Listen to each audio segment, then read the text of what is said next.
Hi, it's a fantastic day and I'm glad you're here with me for another episode. You know, every time I see a banana, I have to think about Donkey Kong Country on the Super Nintendo. It's kind of weird.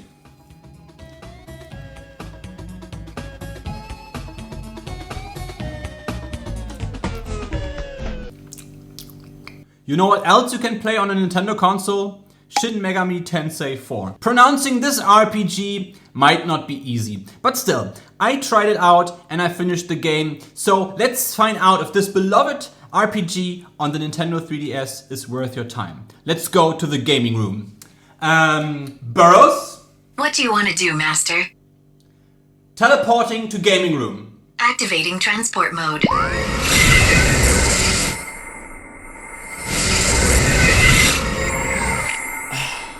Hilarious.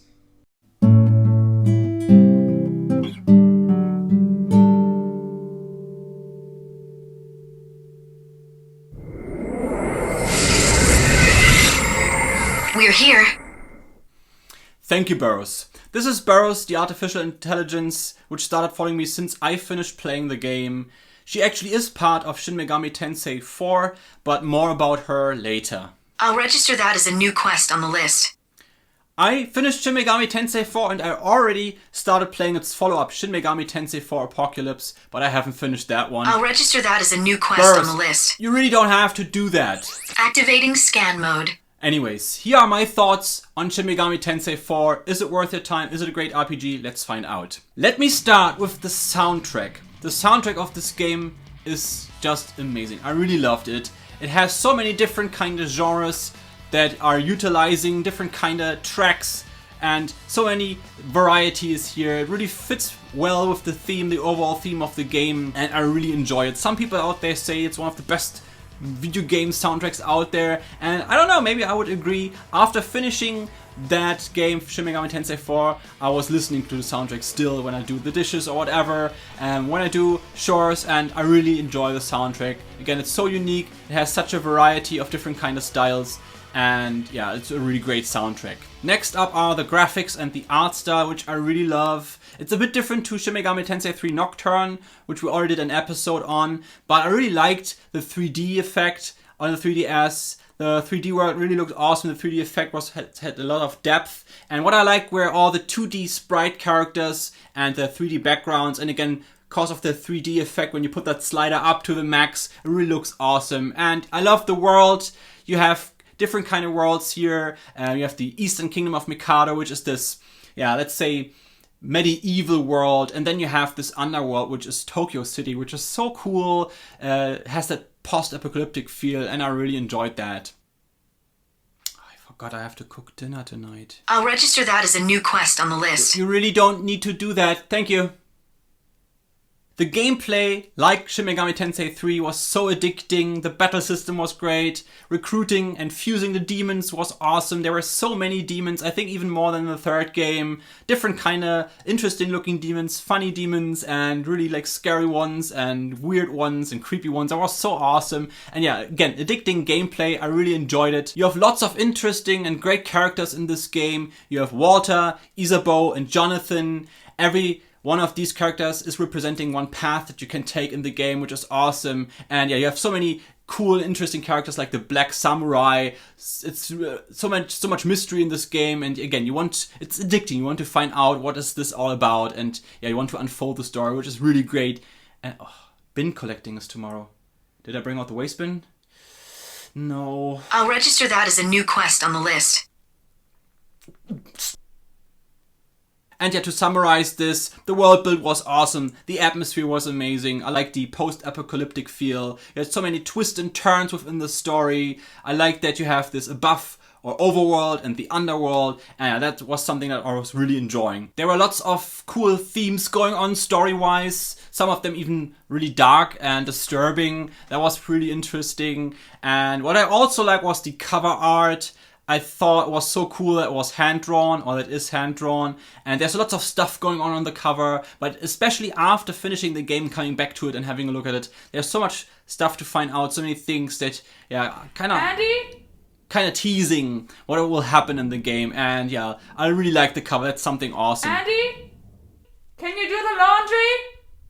I'll register that as a new quest on the list. Now let's go over to things I didn't like so much about Shin Megami Tensei 4, the negatives. One thing would be the buffs and debuffs. Unfortunately, it felt like they weren't as essential or effective anymore as they were in Shin Megami Tensei 3. Sometimes it even felt like they are a bit useless, which I thought was a shame, because in 3 it was really unique and awesome that you had to use buffs and debuffs. It was kind of vital. But in 4, the more I progressed, the less I was using them, and at the end I even stopped using them. So that's something that I didn't like so much. Another thing that I didn't like so much was navigating on the world map. It wasn't that easy. Sometimes you were looking for locations or for places, and it took you long periods of time because there were no waypoints or anything else to kind of help you navigating on the world map, and this led up to frustrating moments. And also the world map looks kind of chaotic here and there, so yeah, it wasn't that easy to navigate on it. And Daddy, can you help me with my homework? I'll register that as a new quest on the list.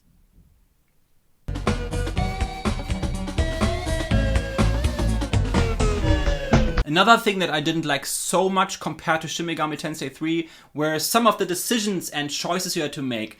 They didn't feel as important as in Shin Megami Tensei 3, especially the demon conversations to recruit demons. They felt kind of random most of the time, and this is something that I didn't like. Especially throughout the game I noticed that you had to pick choices here and there, and lots of times these choices were something I was struggling to pick a choice because I didn't feel like this would be something that I would say, or this would be something that I would do. So I was struggling to pick a choice. It kind of felt a bit more detached than in Shin Megami Tensei 3, which I think came much closer personally for me regarding that. The choices felt more important and also more kind of, relatable. What I also didn't like that much was how the AI character Burroughs turned out in the game. I think throughout the game she was really interesting. I really liked her, but I was kind of hoping that they had a bit more in stock for us regarding Burroughs. And I think there were some moments here and there. You just can see the lower part of her face, for instance, and she was saying some stuff. Her voice, it always felt like she's more kind of like maybe the bad guy, working in the background, trying to manipulate the main character without him knowing. And this was something I was kind of hoping by the end, but it turned out she's just a nice character helping you out, which was okay. But this was something I was hoping there would be a bit more about her, that she would be a bit more of a deeper character, maybe even like the bad guy or something like that. And the last thing about this game that I didn't like were the side quests. Don't get me wrong, they weren't bad or anything, but I felt like you easily could have just taken them out. And I didn't mind them, they were okay, but they didn't feel really important, and also it didn't feel like they were connected so much to the main story most of the times, but especially the rewards weren't that great. So what I noticed is by the end of the game, I stopped doing the side quest, and this is something really unique and weird for me, because in RPGs I always have the urge to finish each and every side quest. For instance, Xenoblade Chronicles Definitive Edition on the Nintendo Switch, I did each and every side quest. It was a long list of side quests, but it was lots of fun. But this was the first time where I noticed I didn't want to do and finish the side quest because they didn't feel important for me. And this really helped me to make a decision in my life. I'm okay with not finishing each and every side quest in RPGs anymore. I'm happy and content to just enjoy the game, and at the end maybe even leaving some side quest uncompleted.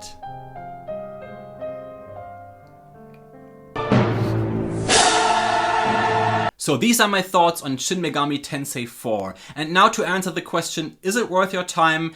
I would say if you are a fan of RPG games and you haven't played it already, definitely go and check it out. I guess you will love it. It's such a great RPG. I really enjoyed it, and it's worth your time. If you're more like a casual player and you're not sure, give it a whirl. Try it out. I think you might like it. Maybe you'll become a Shin Megami Tensei fan like I did. I really enjoyed Shin Megami Tensei 4. I give it a 9 out of 10. I think I prefer Shin Megami Tensei 3 Nocturne a little bit more. I gave it a 9.5. We did an episode on that, but I really had a blast playing 4, and I can't wait to finish Shin Megami Tensei 4 Apocalypse. I'll register that as a new quest on the list. I'll register that as a new quest on the list. So that's it for this episode. I really hope you enjoyed this. I see you in the next one. Take care. Goodbye. Burroughs, ready for transport. Burroughs? Hey, Burroughs. Alright, let's check my to-do list.